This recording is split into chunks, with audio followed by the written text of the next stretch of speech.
I didn't technically mention the consequences of losing armor. So I think the fairest thing to do would be to roll for it. Oh, no. Zlobs, you're the one that's currently down a suit. Sure am. 2d6 plain. Here's what you get. On a 10 plus, lost armor will result in a stern talking to and various demerits. On a 7 to 9, you will be kicked out of the traveling team. On a 6 or less, you will be kicked out of Blaseball. Oh my god. This is the worst roll I've ever had to roll ever. This is a horror show, everyone. Okay, I had a cool, right? Because it's a cool thing. No. I got a 4. Oh no! Oh no! Oh no! So let's start there. No. Zlobs. Yeah, what's up? What's up? You and Darby are walking across a empty gray silty field, which is literally the description of everywhere in Connecticut, towards a series of buildings arranged mostly circularly. There's a barracks, 2 storage buildings, a command building, and then the mine site itself, which is covered in this large tarp with this kind of big hole in the roof and smoke coming out of it. You are being led through this by a kind of a large man, not an immense human being, but definitely a large and muscled individual on a pair of rollerblades. And so he's kind of guiding you in. There are kind of people out and about, in kind of the opening to this tent. You see kind of into it. They're fixing equipment. They are covered in grease. You hear laughter in there. And Zlobs, you are thinking about your armor, though, as you're walking in. And you're thinking about the consequences of it. Just, your threat assessment mind has kicked on. And you're just thinking, okay, well, if we were wearing armor, I'd do this, but I'm wearing my armor and I do. And then you kind of paused. And then you thought, wonder what would happen if I didn't come back with the armor. Because you've never actually asked. All Coach Xylophone said is, do not lose your armor. And so that's kind of scratching at the back of your mind. As you come in, you're trying to stay very present, though. And so I'm going to officially delegate that to like back into my mind, just like mulling on it. Yeah, just you're chewing on it. It's just kind of back there. So the two of you are, kind of walk into this big tent, and it's probably a dozen people. There's this kind of heavy winch that's anchored into the ground, and the winch has, kind of this long set of pulleys, and those pulleys are on ropes, and they extend down into a hole. That hole's probably 10 feet across. There's kind of a metal caisson around it. It's not like it was just like drilled through dirt. Like it looked like it was drilled down and then kind of sheathed in a metal sleeve. Considering this is in the middle of a 2,000 square miles of magical apocalypse, this is some fairly heavy machinery stuff going on. And the guy on the rollerblades kind of walks you through it. Doesn't point at anything, doesn't reference who's doing what.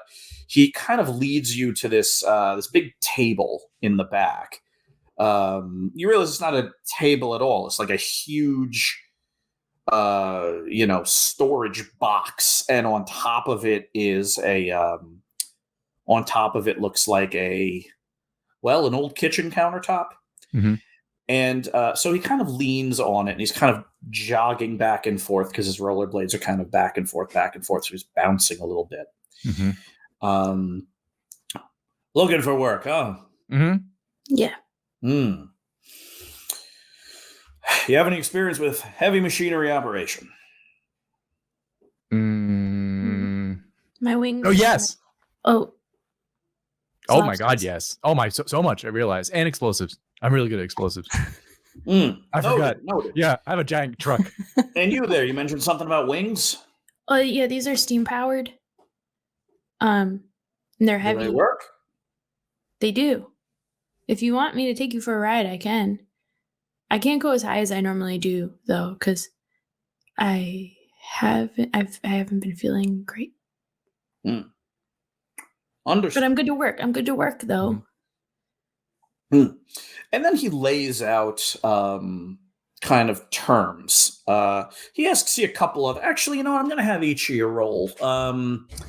Each of you give me a 2d6 plus charm. Oh no. Charm? Good thing I'm not wearing my armor. Oh no, -1. Sucks.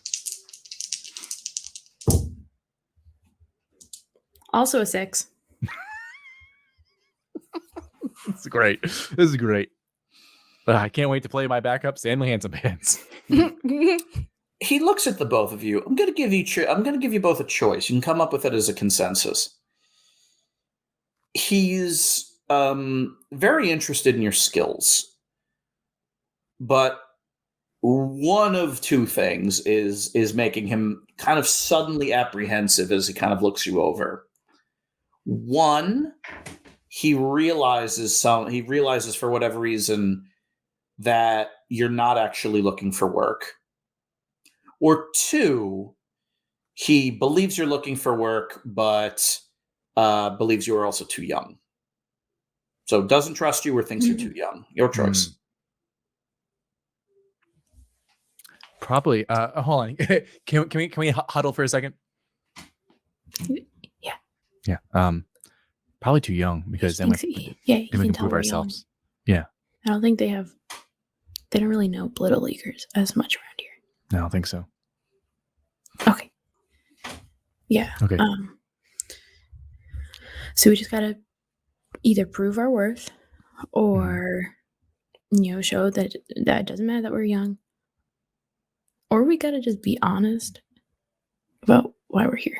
Oh, that worked well last time. Remember we went to the library and we were honest and I don't remember that. Morgan and I, we had a great time. We were honest. We had a bunch of Sorrento splashes and we did research and it was nice.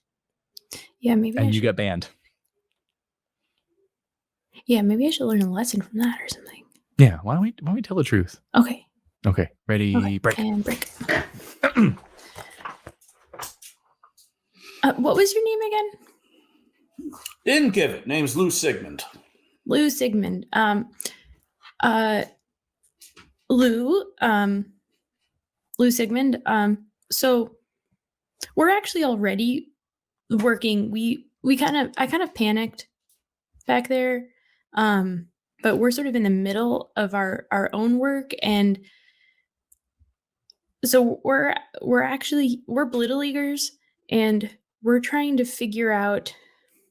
Well, the reason that we're here is that we saw your encampment, we saw the mine, and we thought maybe we could help you, or you could give us information, something related to the mission that we're on, the work that we're already doing.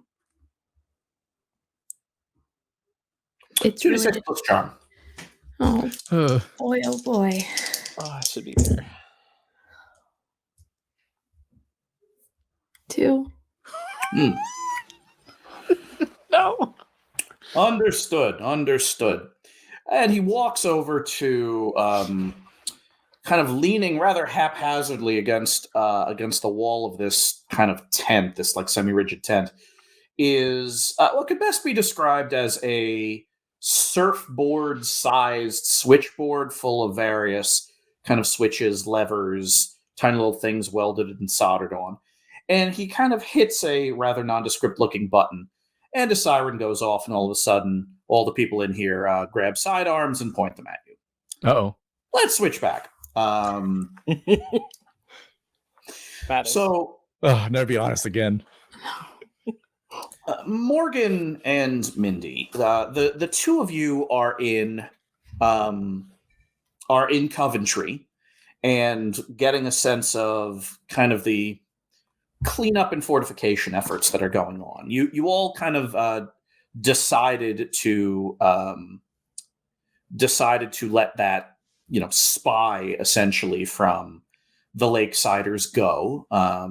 You got Darby's armor back, and now you're kind of trying to plot out your next steps here.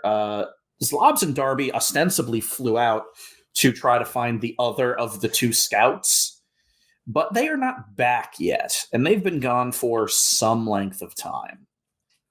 So what is it the two of you want to do? Morgan. Mathers.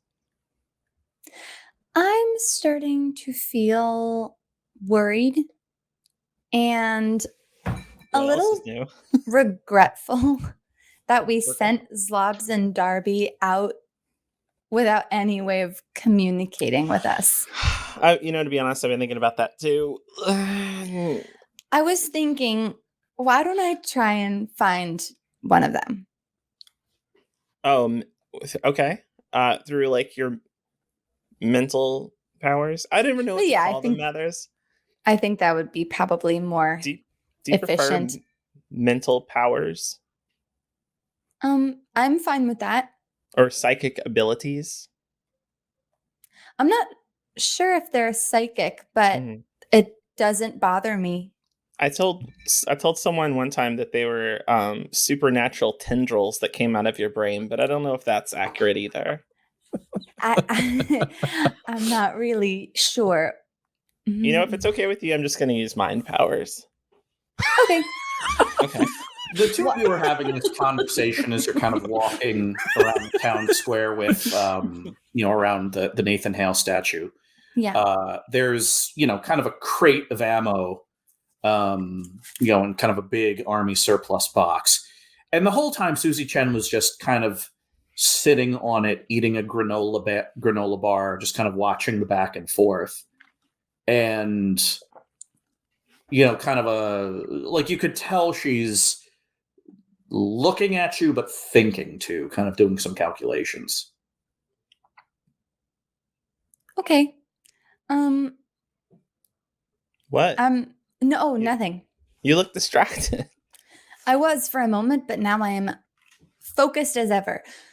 All right, so you want to reach out to Zlobs? Oh, yes, right. Okay. I'll take a seat and close my eyes and see if I can find Zlobs would probably be the best call because Darby's mind scares me, and also Zlobs and I share a very special connection. Mm-hmm.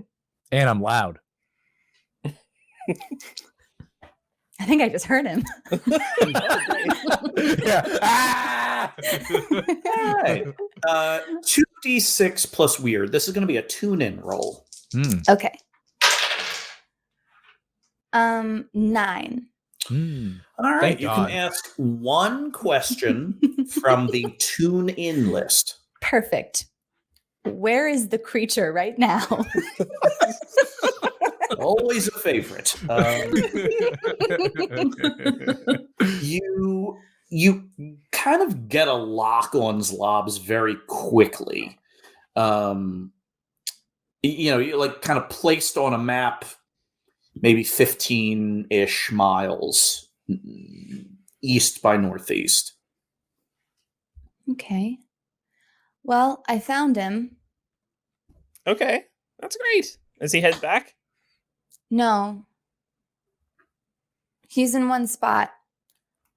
I'm not sure what's going on, though. It's pretty far. 15 miles is a long way to reach out my tendrils. See, yeah, I regret saying that now. Yeah, it doesn't really make sense. But it's a little far for me to hear what he's thinking or anything. But I know that he's 15 miles away. Do we want to try go see what's going on? Yeah, I don't know how to rig a vehicle. Do you think Susie Chen might? Yeah. Oh, okay. Yeah, I Hey, think Susie had like a death machine that she was driving earlier, I think. That's right. Susie. Death machine.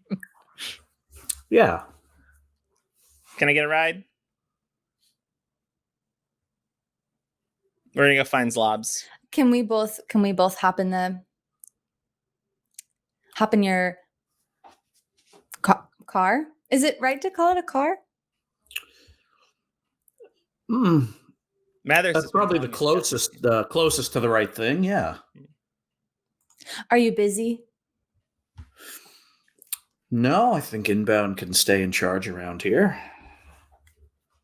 All right. Hey, Susie. Hop into the Death Dozer, everybody. Death Dozer. Death Hey, Dozer. Susie. Great name. Yeah, Woodstock. Do you call it mind powers?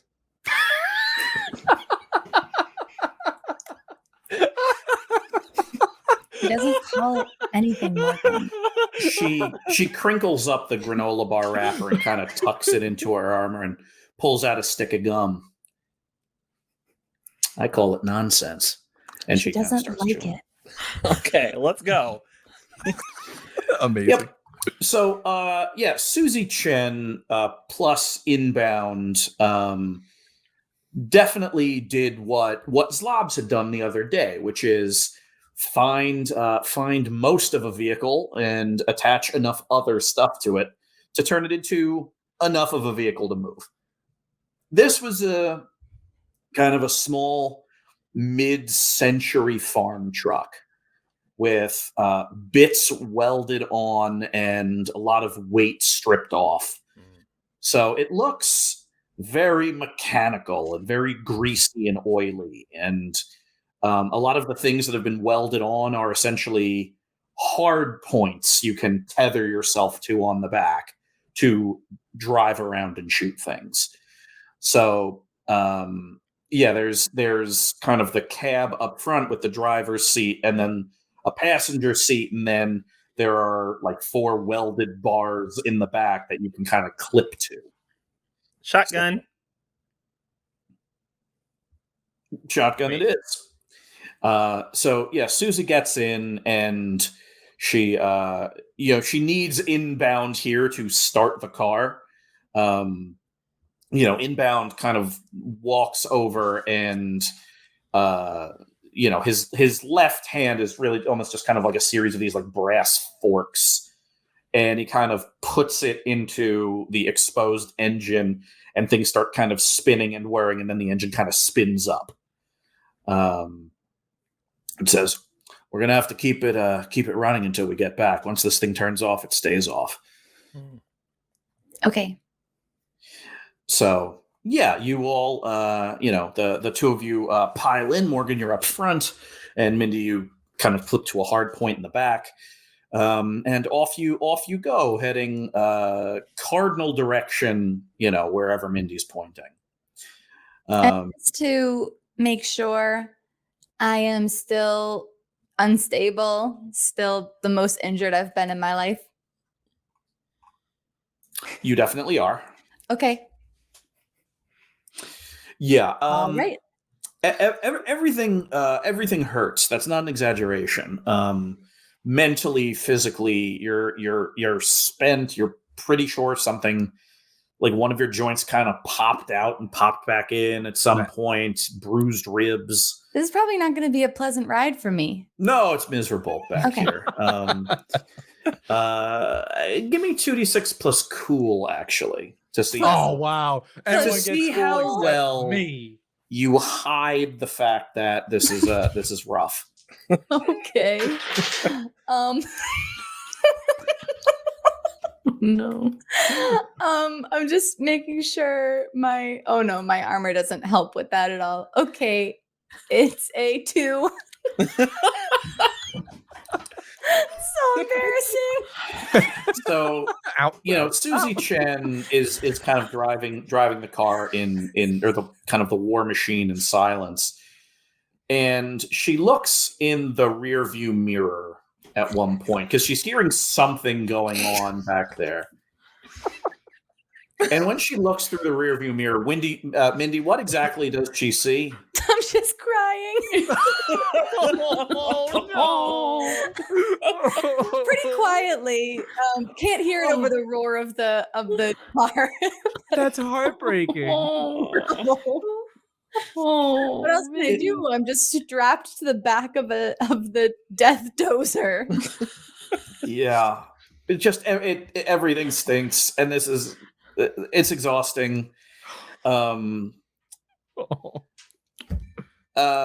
And Morgan had to call shotgun. I called shotgun. She called it. Shotgun. She called it. Oh Yeah, god, rules is rules. I hate lawful neutral characters. So Susie looks back and then kind of looks at the road again. It looks like she's trying to figure out something to say, and then she ends up swallowing whatever it was. Like a secret? You look like you're gonna say something. What were you gonna say, Susie? No, nothing important. What if I gave you one of the pieces of candy that I have? Would you tell me then?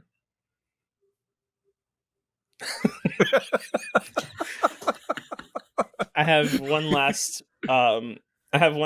red line, and I hand it over. Yeah, the whole finger. Like, yep. She chomps on it like a cigar. I love Susie.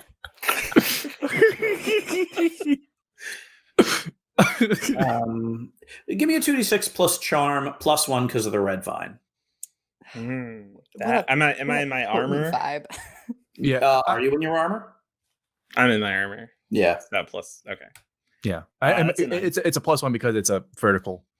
You could turn it sideways and it's a 1. It's a literal 1. Got Yeah. it. That makes a ton of sense. Mhm. She will be truthful but incomplete.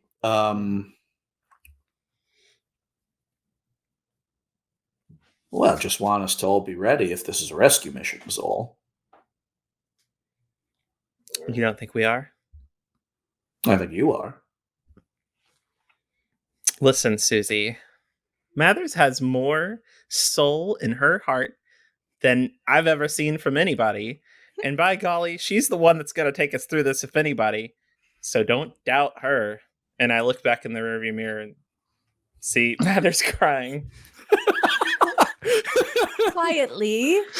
Crying quietly. Not It's making okay it to weep. anybody's problem. No one's judging you, Mathers, for weeping. What? No one is judging you for weeping. Sorry, it's loud. I didn't think you were. Well, no one is. Okay.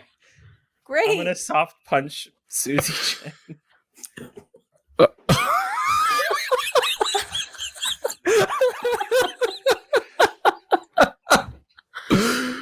Oh my god.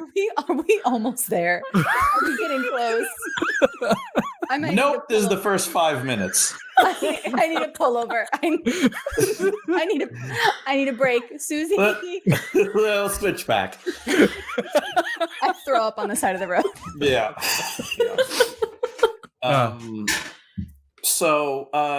You're Zlobs and Darby, you're surrounded by people holding a variety of projectile weapons. A couple people have crossbows, which is interesting. People carrying old revolvers. Someone's got a rifle.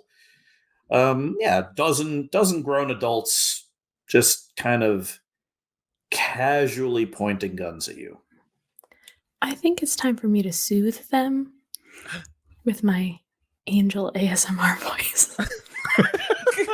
Wow, I'm already soothed. New ability? Why haven't you done this before? I have Earlier. soothed before. Why not today? Sure. Because it's only if people are terrified or angry. Mhm. They seem they're very terrified angry. and angry. Yeah. You don't need to roll for it because this is a perfectly this works with perfect accuracy. You kind of extend out your angelic presence. So, and what do you say? My friend and I are not here to harm you. We're Closer not to the here. microphone. We're not here to harm you.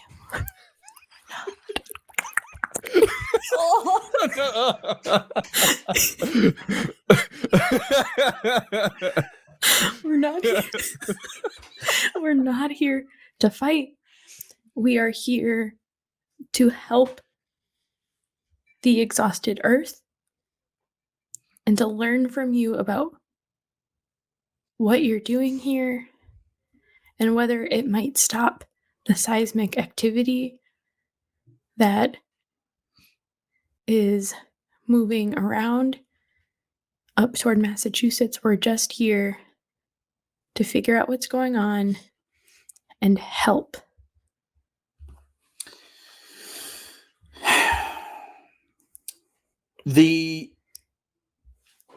As you kind of reach out, you can feel if someone's scared, if someone's angry, you can almost kind of extra sensorily detect when they start to calm down. You can feel it's almost like you're a wave hitting a rock on the shore, and then you feel that rock kind of wear down until it's just beach. There's no such thing here, which leads you to believe that these people were neither angry nor terrified. And then you kind of get, you're a student of the human condition, and you just kind of look around. And yeah, they all kind of put down what they were doing and drew sidearms because Lou hit a button that set off an alarm. And so your take on the situation is that they are neither scared nor angry. They are merely incredibly cautious. Them raising a rifle to a couple of strangers is no more or less a part of their workday than, greasing up a drill bit. Lou looks at the both of you. Mm-hmm. I pose coolly with my newfound, because I was scared.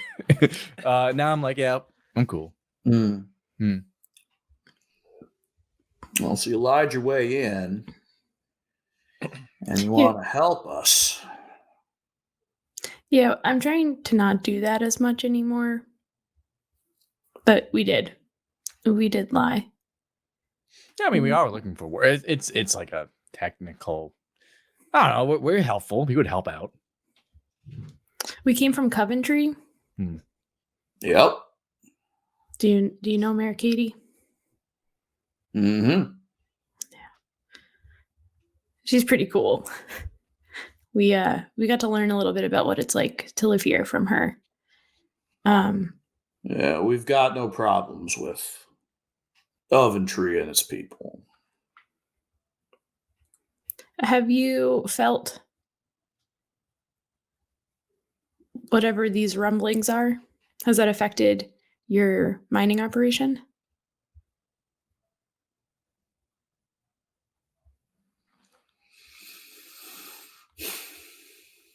$2d6 plus charm. Good thing we didn't have our suits. Oh my gosh, 1. Oh my god! You I have rolled a -2 charm How do you have -2 charm? because that's my normal stat, and I'm not wearing my armor. Oh, ugh, poor thing.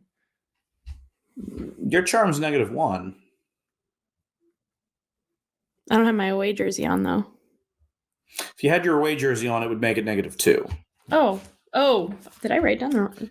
Yeah, you're essentially yes. Okay, yep. The away jerseys are Yes. essentially giant diving belt. They're scuba suits, and with like voice amplification. It's really hard to be terribly friendly in them.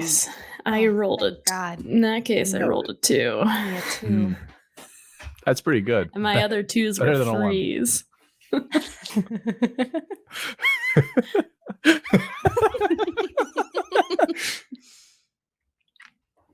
It's not that I don't believe you. Mm-hmm. It's that I still don't understand your intentions. Mm. I'm gonna need to throw you both in the shed.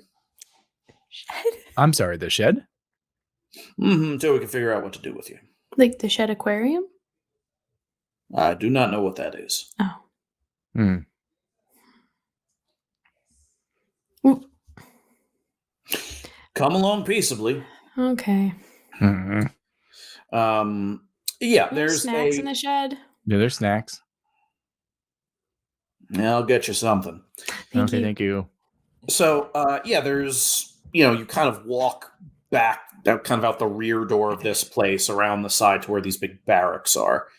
And the barracks it looks like kind of prefabricated buildings, like the kind that you would kind of buy from a store and assemble. And then there's just kind of a smaller one. Like it looks like the same material, the same kind of corrugated metal walls. Right behind it, and there's a little generator attached to it. And he pulls kind of a big ring of keys and opens up a rather big, imposing looking lock on the door, slides open the door, and kind of ushers the two of you inside. He stands there for a bit. He kind of snaps his fingers, kind of yells to someone you can't see. And you're given, great big, dirty-ish looking jug of water. And I'm sorry, do you have any apple juice? I could use some apple juice right now. Not in the shed, you can't. Oh, And you're given a couple of unlabeled cans. well, okay. This is fun. This is how I usually eat my food anyway. And yeah, he closes the door, locks it from the outside. It is pretty much completely dark in here. There's a couple of ventilation tubes that light is like kind of ambient light is coming through, so you can see each other's faces, but you're essentially locked in a really big closet. Well, you want to do taste test? And guess we'll do taste guess test. what the food is. All right. Here. Let's guess what it is based on touching it first. Oh, okay. Okay. Let me open up this one. Okay. Okay. Yeah. You were impressed that I can't. Oh my! Oh, obviously that's uncooked lima beans. All right. Okay. Was I right? Was I right? Yep, I was right. Yep. All right. Okay. Okay. Here. I'm gonna guess this one. Okay. Okay. Okay. Serpico, switch the scene. Oh, that has got to be. That's some sort of eggs. That's fish I eggs. was so overwhelmed by how deep the groove in my brain those sounds were cutting that I could not switch the scene. Yep, you're right. Oh, you're really good at this game. But let's do another one. Okay. All right. Jesus Christ. Okay. Horror. You throw us in a shed, we're gonna give you food horror. Yeah. This is a horror game. Oh.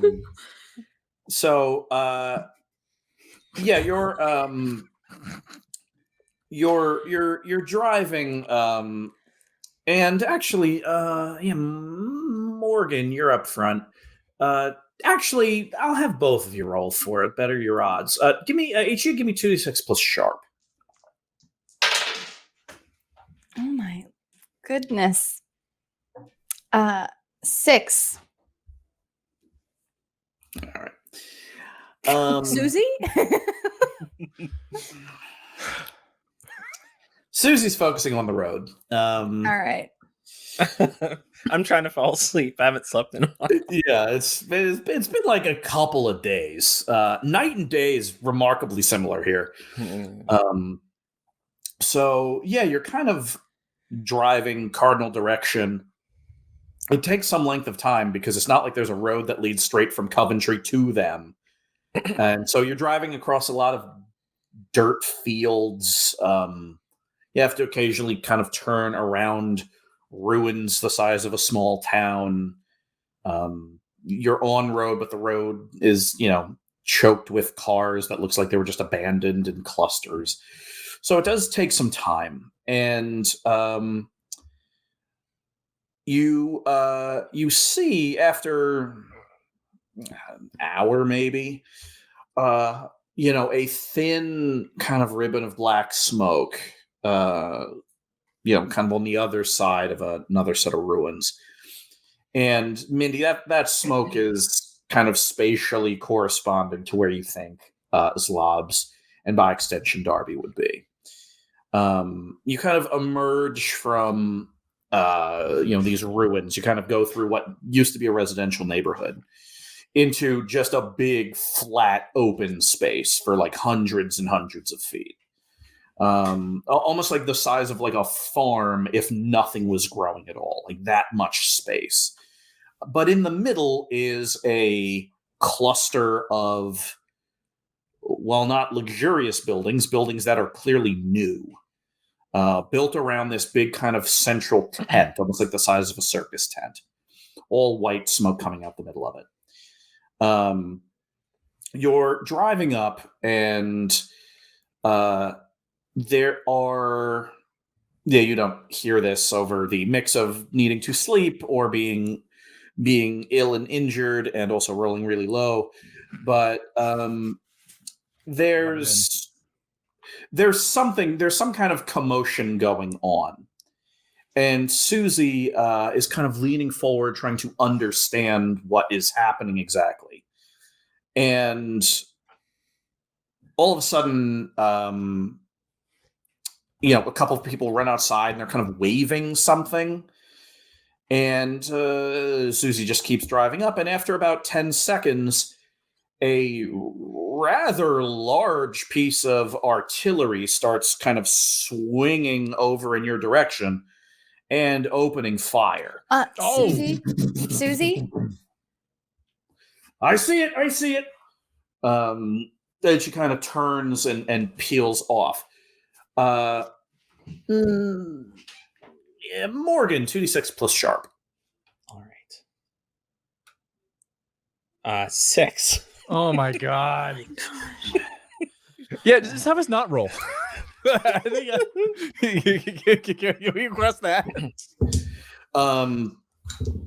Susie is engaged in evasive driving.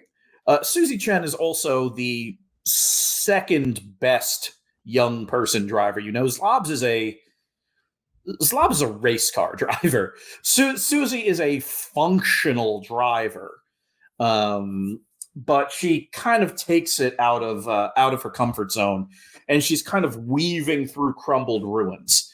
Morgan, you're trying to kind of maybe give her directions, get a sense of where the fire is coming from, and the fire just keeps going, and there's kind of bits of building above your head, kind of bursting into puffs of debris. And Susie says, "We got to stop here." And the car kind of slams itself into a low wall of rubble. So the car is still on, but Susie looks at it. All right, I think I beached it. Let me see what I can do. Oh no. I'm going to try to make a mental connection with the person running the thing shooting at us. Yeah. 2d6 plus weird. Okay, 9. All right. I would let you ask one question from Investigate a Mystery, or one question from Tune In. Would you let me just knock him out cold? So that would be an attack roll, in the form of a Mental storm. mental storm. So yeah. What did you roll? 9. All right. It's a little far away. So You kind of have to strain to do it. I will let you do 2 harm to him if you take 1 harm. -1 from the armor. Not this. You said any kind of damage. I think This is someone unstable entering combat. would 2 harm, does 2 harm feel like it's going to be enough to kind of disable? Yeah, you think so. Okay. So,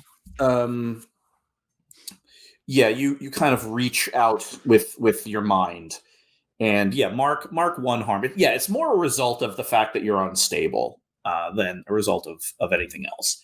Yeah. Your mind has a bunch of glass and screws kind of shaking around in a bag, and you're kind of reaching out and you're finding his mind because you're just looking for the one with murderous intent. And it's not so much murderous intent you find, so much as deep concern. But it's the person. And so you just kind of reach out and throw a punch with your brain. And all of a sudden the firing stops. Okay. Are you okay? Yeah, he's down for now. Oh my god. Heathers, you can be terrifying sometimes. So the firing Thank you. stopped. Yes. Safe for now. And you think Zlobs is inside? And Darby? Oh, I don't know exactly where they are. I can try taking another look. I'm a little bit worried about you. Susie loads a barrel into a Thompson submachine gun. Where'd you get that? Are we going in loud? Oh, I maybe not right away. Let me try and talk to him first. And if my way fails, Susie, give him heck.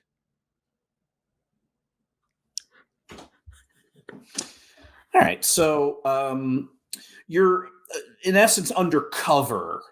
You're a few hundred feet away, kind of at the end of the clearing that this factory compound is in, and you kind of peer your head out from behind like the half building the car is more or less beached in, and you see you see a few different things.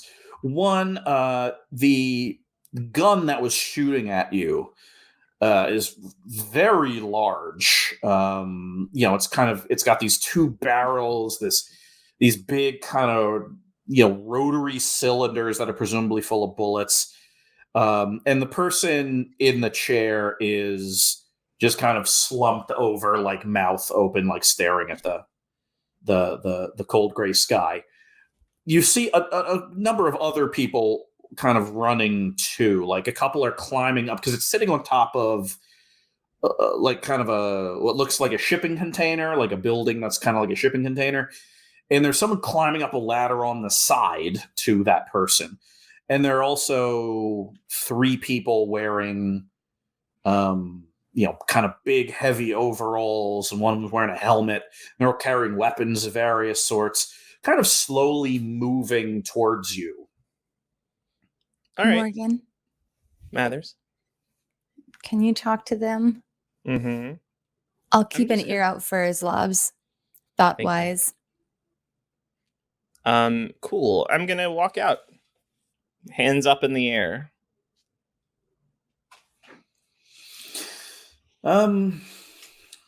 Yeah. One of them, I think we need a name here. Chat, give me a name.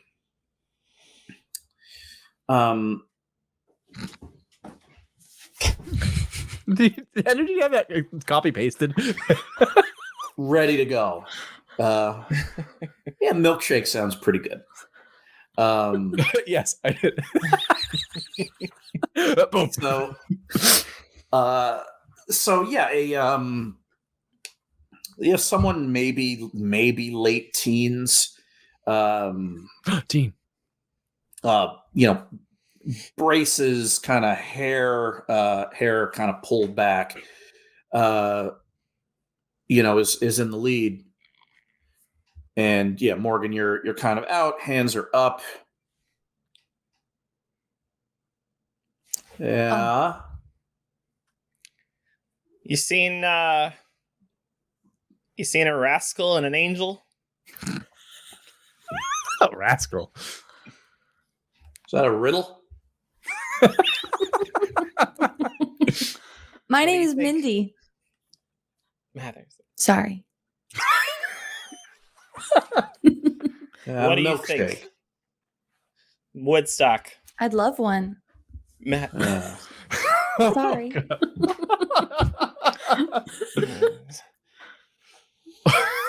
What? Zoom with it. Okay. So what do you think? Maybe we can get him back. No harm, no foul. 2d6 plus charm. -1, you're wearing your armor. All right. Did you put your brooch over your armor? No. That'd be funny. Okay. And helpful. 10. Oh, thank Oh, okay. Ugh. They love us.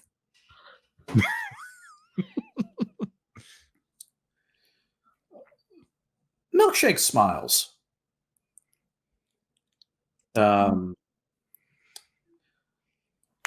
There's something humanizing about the smile. It might be kind of the multicolored little rubber bands and the braces, but there's just a moment of humanity that kind of diffuses the situation. As soon as I see their smile, I kind of laugh.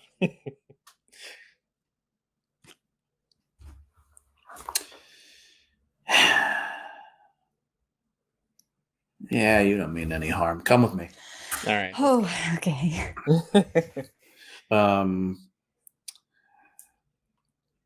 We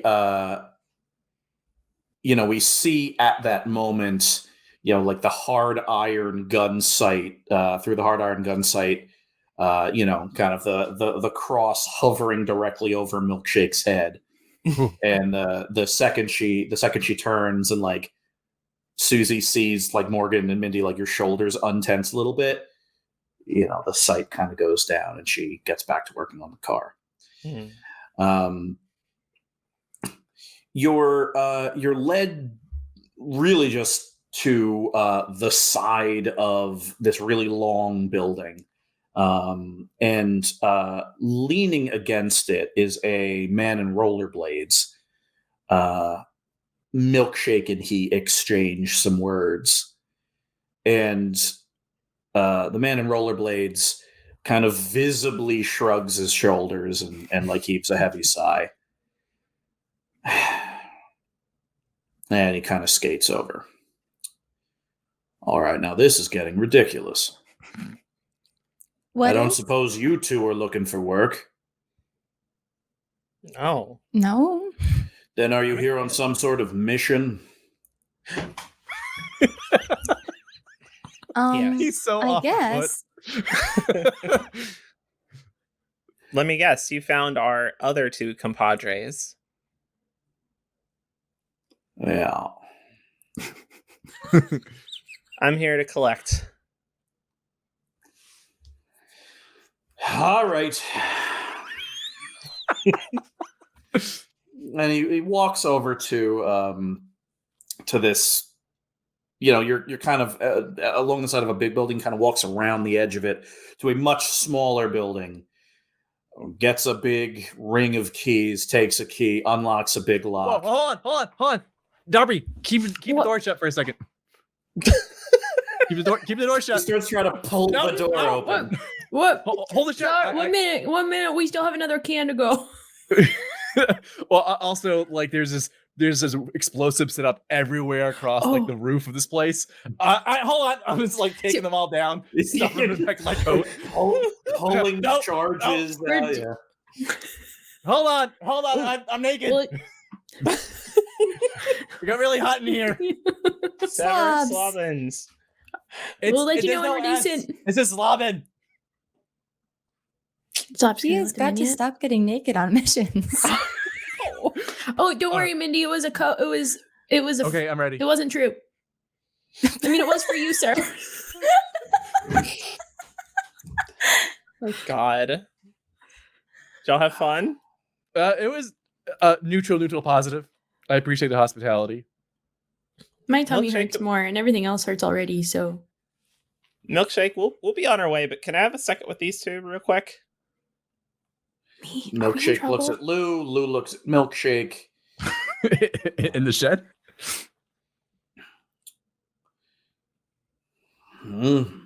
By all means. Let's go back in the shed.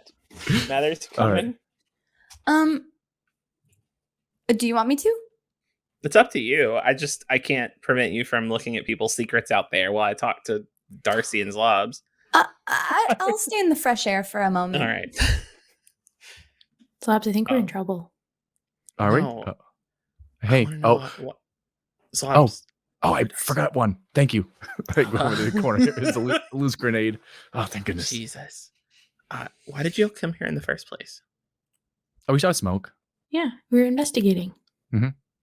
And then things got a little out of hand. Mm-hmm. I thought y'all were investigating where the suit went. Why are y'all investigating smoke? Well, it's an underground operation. We were following the trail, and then we saw this, and it's an underground operation. It's mining, and so it made sense. And we saw like the depression in the ground that led to this place. Yeah. Oh yeah. Yeah. That's what we were. Yeah, following. it was like a good reason. It's a good. And you would think that they would have information that would be helpful, but Yeah, they didn't, or maybe they didn't want to give it to us. I don't know. We just ended up in a shed. Yeah. So, Lou, Oh no.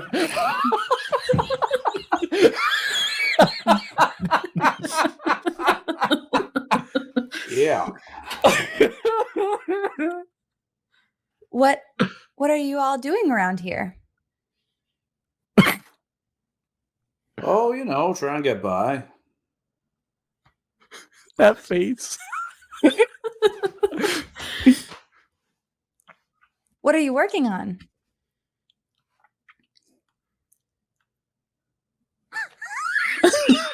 Y'all about ready to get on your way? I read his mind. 36 was weird. Finally, we get to do it the easy way. Okay, 8. Why are you mad at an 8? Because I've Our got a average- 1 in our every average- single roll. One of my dice has been on 1 this whole time. Both of ours have been on 1 this whole time. Do you want a secret or do you want the story of this place? Oh. Is it a good secret? Yeah. It's a really good one, for real. Mhm. Are you just trying to tempt me away from the plot? Nope, best secret I got. Best! Secret. I take the secret. Wow. I haven't had a secret, a really good secret in 3 episodes, so we'll do the secret.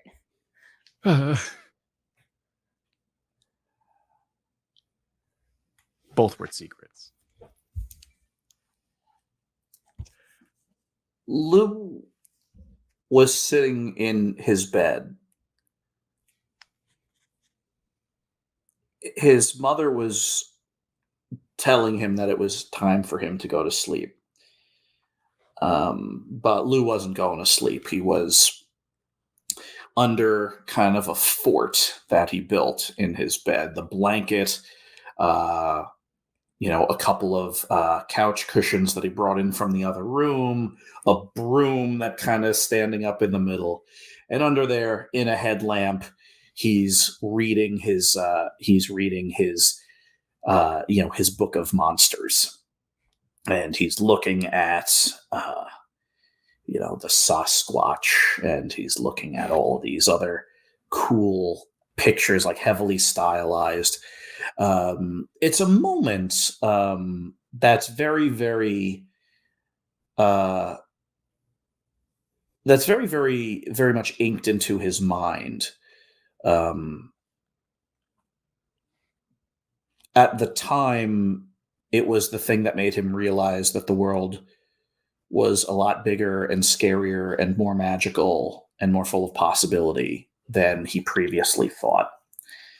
He was probably about your age now, Mindy. And his mother walks by one more time by the door and says, "Last call, or I'm pulling the plug on the light." And with that, he kind of like angrily like shoves the broom over, and his little fort collapses, and he goes to bed in a huff.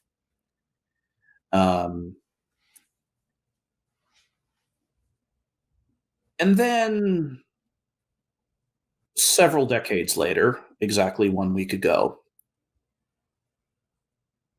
Lou, talking to his mother once more, they're both much older, and they're here in the exhausted earth. Right over there, you can smell the smell of nothing. And Lou tries to explain to his mother, who does not believe him, that he saw one of the monsters in that book at the bottom of the mine.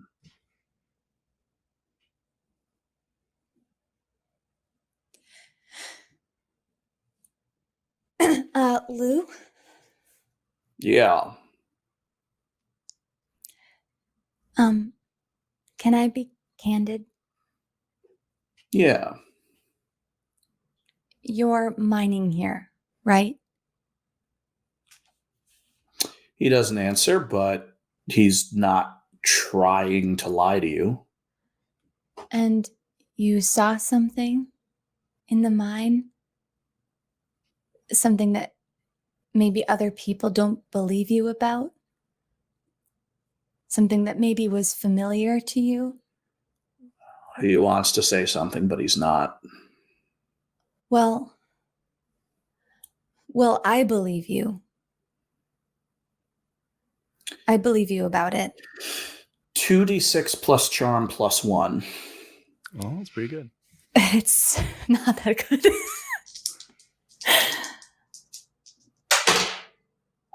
A 10. Yeah.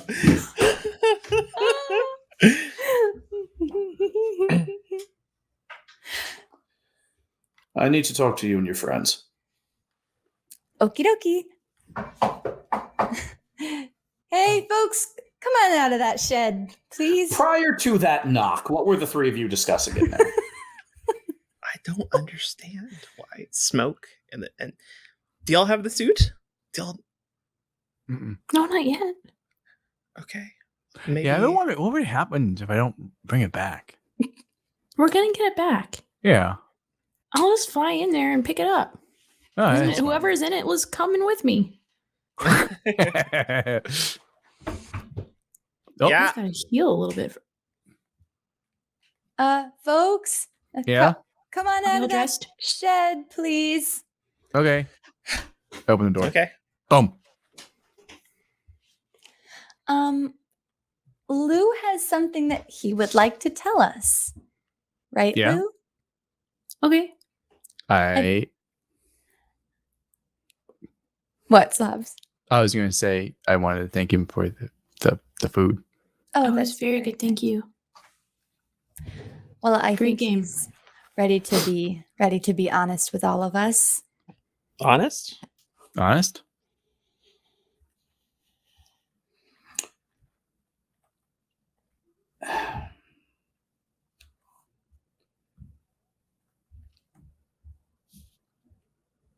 We sank a can down about 50 feet.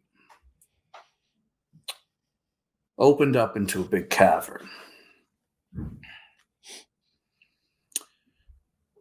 Campbell's thought, chunky. What? He said he sunk a can. Campbell's are chunky. That didn't play. Okay. Brutal. cold-blooded. Continue. Opened up into a cavern. Based on Ma's research, she thought now and here was as good a spot as any to try to find some goodies underground. Where we are right now, she thought there was something pre-catastrophe. And before you say anything, yes, I am aware that there was a before time. Most people don't seem to be. Mm-mm. How do you know? Ma and I ain't from here. Oh, Oh. wasn't sure if somebody Oh. came in and fixed your brain. Just curious. Ma tried to do her best with some of the people she met here, but they are set. But they still got to work, still got to earn. And so we hired a few, and a few turned into a few more. And so we have a little mining operation here. We thought that there was some kind of manufacturing concern here. Pre-war tech, something that might help us. Or at least something to make us rich. Hmm. Well, we didn't find any basement, any underground bunkers. We just found an awful big cavern. And then we punched through a wall into another awful big cavern. And what I saw down there, because I was the first one through, nobody believed. It was big, and it was alive, and it had wings, and it screamed. That sounds like Darby. Did it look like me? No, it did not. Well, did it scream in fear or like it was going to attack you? He pulls from off his shoulder a satchel, and he kind of opens it up. Kneels on the ground in front of you, opens it up, and rations, a toolbox, a set of lock picks, and a really old book. Probably a brightly colored hardcover, faded with age. And he kind of puts it down on his knee and kind of turns it so you can all see it. And he leafs through, and he sees you see devils, and you see angels, and big floating clusters of eyes and notions. And he turns a page and he points.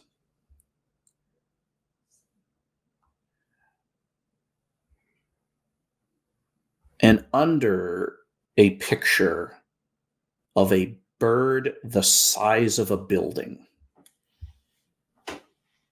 is the phrase, "The Great Kingfisher." That is real.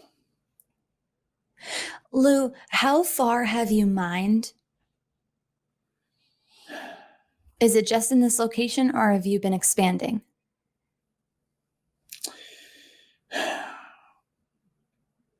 When the Kingfisher woke itself up, it started causing an awful, awful ruckus down there. An earthquake. Intense. And then it started digging. For the 36 hours afterwards, I followed it. Setting lights, setting generators, putting in ventilation. Figured the Kingfisher was going somewhere. But after following it, I let it go. It would dig fast, which is not something you would expect from a bird. But when that bird is as big as that bird,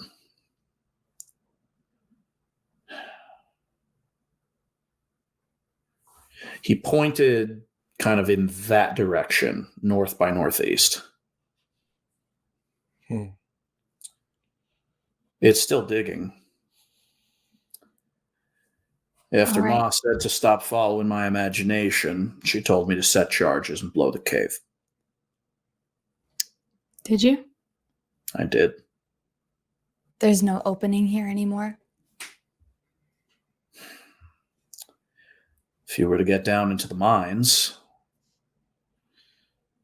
and got through the blockage that I blew up, presumably it's a straight shot for however many miles in the darkness under Connecticut. Air's real bad down there, by the way. Uh-oh. Do you know how deep it's digging?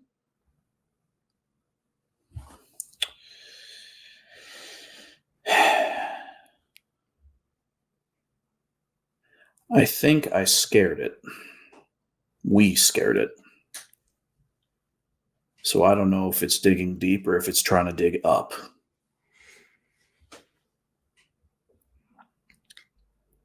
Lou, when you said you woke it up, do you think it had been like hibernating for a long time?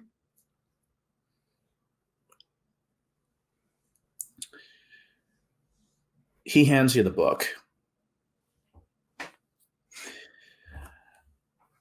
The great kingfisher is a bird that lives in a cave.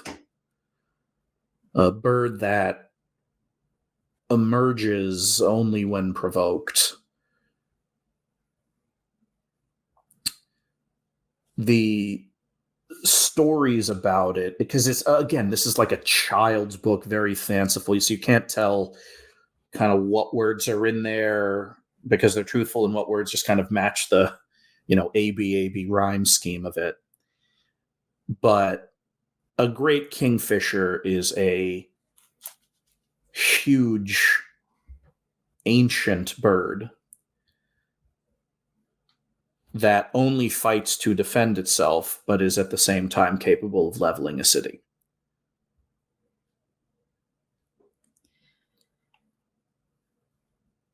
So it looks like this isn't going to be a battle. We need to calm it down and make sure it gets its home back. Lou, do you have a ventilator of some kind for Zlob to wear down in the tunnel?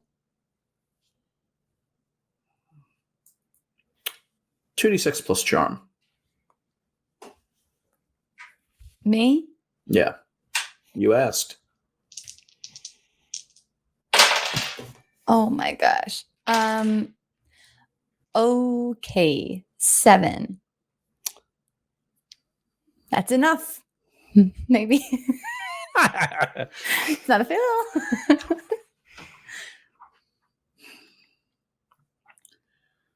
Not one that wouldn't be missed.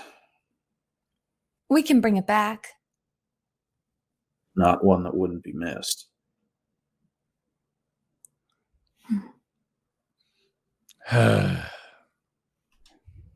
What if we gave you something to hold on to in return? Oh, not this again. Our car? Got a Leave our car car. here. Could we borrow it when we get back? Actually, that's a good. Well, we'll talk about that later.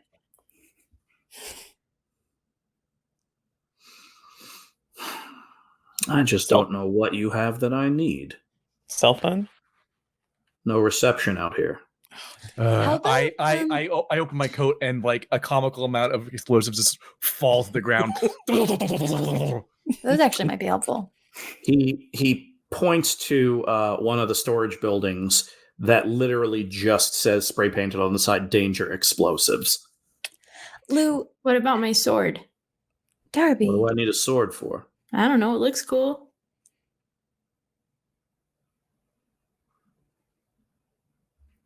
How about to help us stop the earthquakes? Earthquakes are getting quieter every day.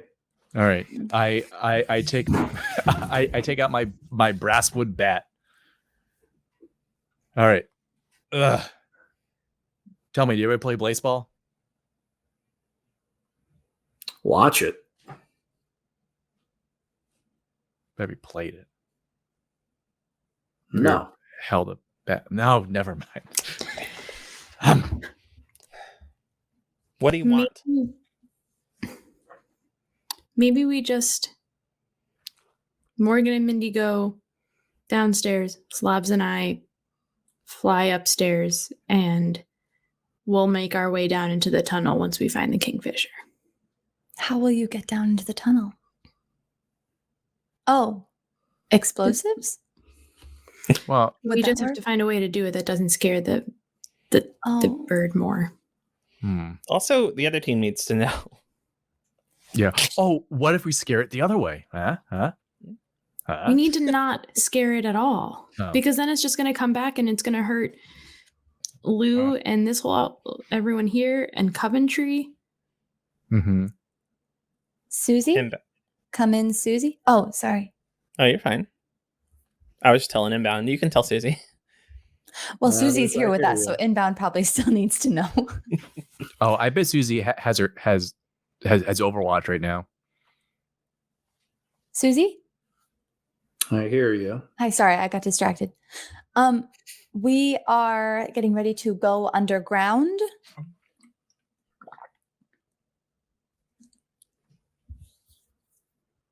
Do you want to come? Am I coming with you? Oh, do you? Well, I don't. You don't have to. Are you going to be bored at the car? Well, or you, if you want to help. Tell Susie to come. Susie, maybe you should come. How long are you going to be underground for? Oh, there's really no way of knowing that. could be a while. When this car turns off, it ain't turning back on. We don't have unlimited gas, you know.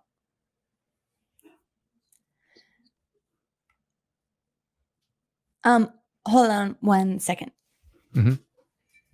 Stand by, Susie. Over. Hey, Morgan. Hold on. Oh, yes, okay. Mathers. Sorry, are you talking to Inbound? Yes. But it's okay. It's okay. I stopped talking to Inbound. I'm talking to you. What's up, Mathers? Did you see what Inbound did to get that car started? Inbound had like a forehand. Do you think you could do that with your electricity? Do I think it gets?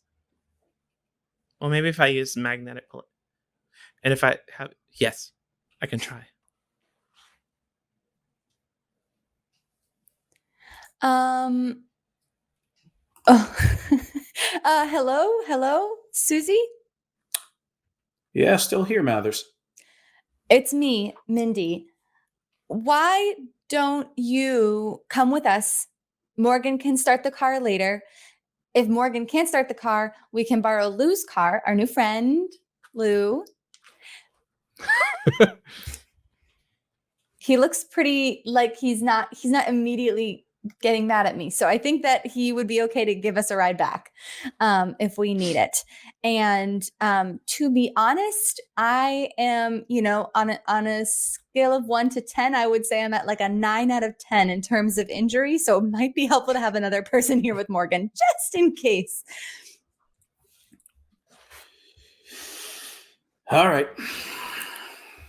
Over. Okay. Here's how this is all going to work, because this is going to be a little technical. Because of the various and assorted roles you've made,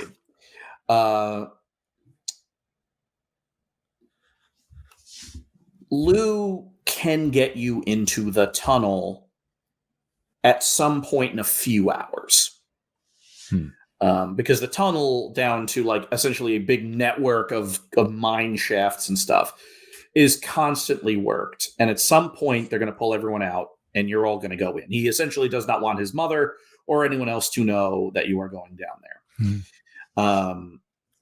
So 5 of you will be placed down there.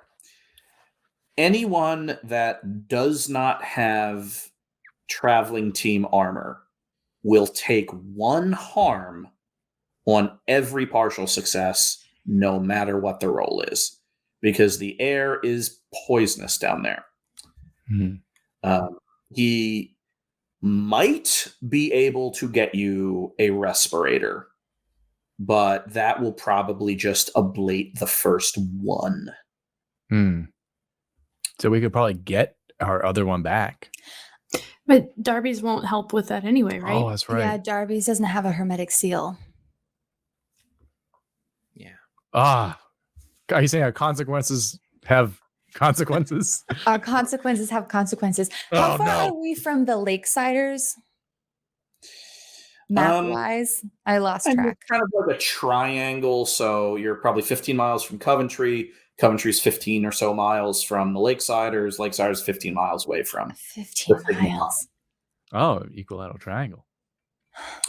If you want to bring Darby's suit back online, you could essentially use all of your sealant to do it.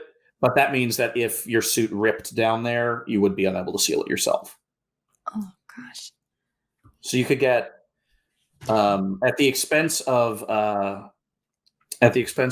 shall we say resiliency, you can get 3 suits up and running. Right now you currently have 2 and a damaged one. Well, what do you think? Tactically saying Darby should be down there because she can probably calm the thing down. We probably need to return it home or something. Maybe it lost its egg. Maybe it's angry. Maybe it's sad. It's scared. So probably a lot of emotions we got to deal with. Mm-hmm. I don't plan on fighting it, so I don't think we need our entire force down there. Maybe find out like what the heck it's running from. If it lives in a cave, why is it mad if it's home? Do Zlobs, since you are the driver and Morgan can start the car, do you want to go try and recover your suit? And I will go with Darby in case the thing, needs mental intervention. That's perfect. What a great idea. And we learned our Morgan, lesson. And then Morgan can use her words, and then I could use my explosives if those fail. Yep. Split the party. All right, Morgan. I think you need to give your suit to Darby.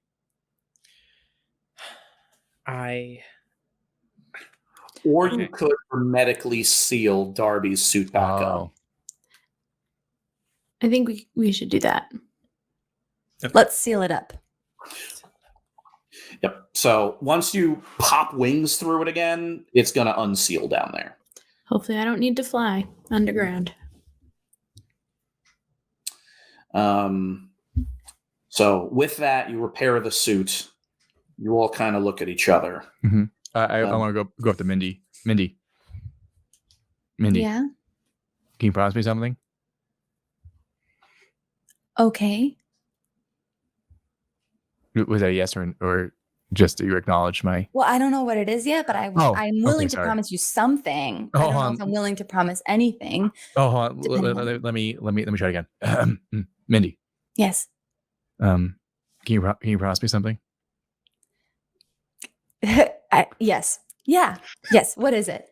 Don't be a hero down there. Well,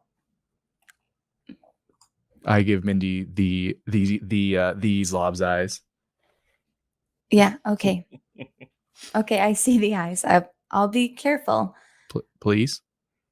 Do you promise? I promise. Okay.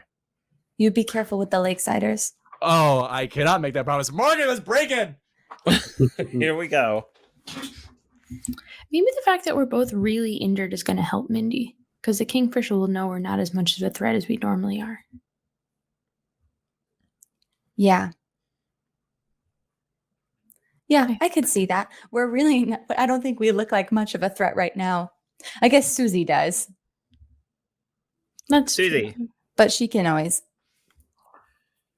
I hear you. Did you turn off the car yet? I turned off the car. I'm walking to you. All right, Did great. you want her to keep it on? Well, now that we're headed out, Yeah, it's still on. I was about to walk to you. keep it on. You're going to escort Darcy and Mathers in the cave. Oh, I thought she was going to come with us. Mm-mm. Okay. That's probably. We are both extremely injured. And that strategically might not be a bad idea to have an escort. Yeah, it makes sense. You need a heavy with you. Yeah.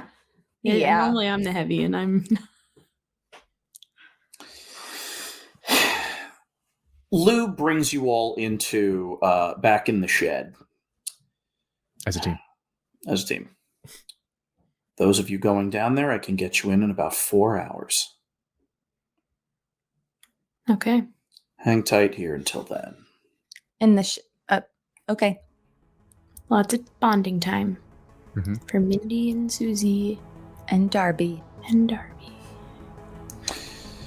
And with that, 3 of you load into the shed, and the door is closed with a big heavy thud of the lock. And Zlobs and Morgan get into the running Death Dozer and drive back towards the Lakesiders. Shotgun. We'll end it right there.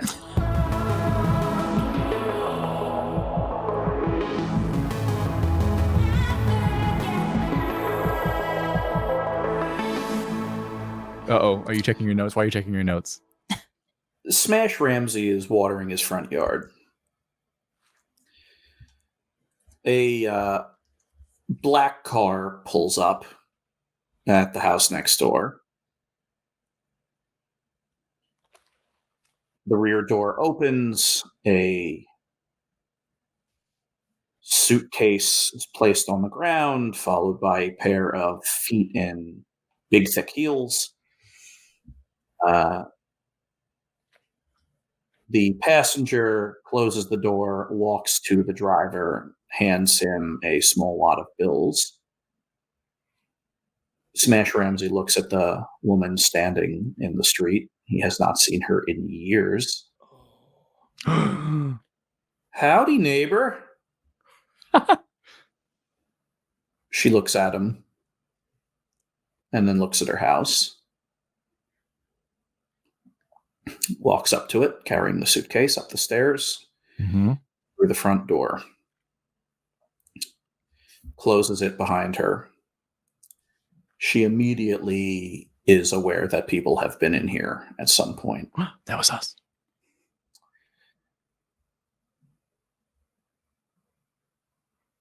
She walks into her study and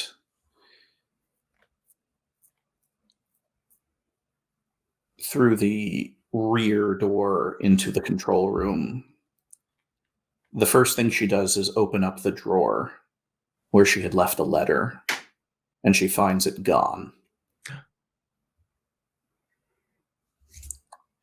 She turns the monitors back on. She looks at tape of her office, turns that monitor off, and then looks at the one of the empty room with the pedestal. And she starts spinning a dial to go back in time. Back in time, back in time, back in time. And then sitting on that pedestal is a big cylindrical jar, metal and glass, hooked up to the pedestal with various tubes. A brain floating in that jar. The number 1 on the tube. And then she starts adjusting the dial ever so slowly until she sees a figure with a big backpack walk through, holding a map, looking around, recording something on her phone, looking at this thing, taking a picture, walking up and unplugging all of it, and then putting the cylinder in the backpack. Armistice Pierce narrows her eyes, adjusts the knob a little bit, zooms in on the phone case. If lost, please return to Eleanor Clock.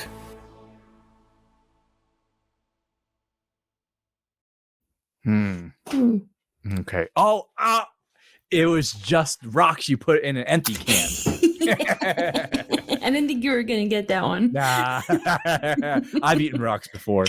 Oh, I know. Okay. Okay. Are you ready? Are you ready? Okay, I'm ready. I'm ready.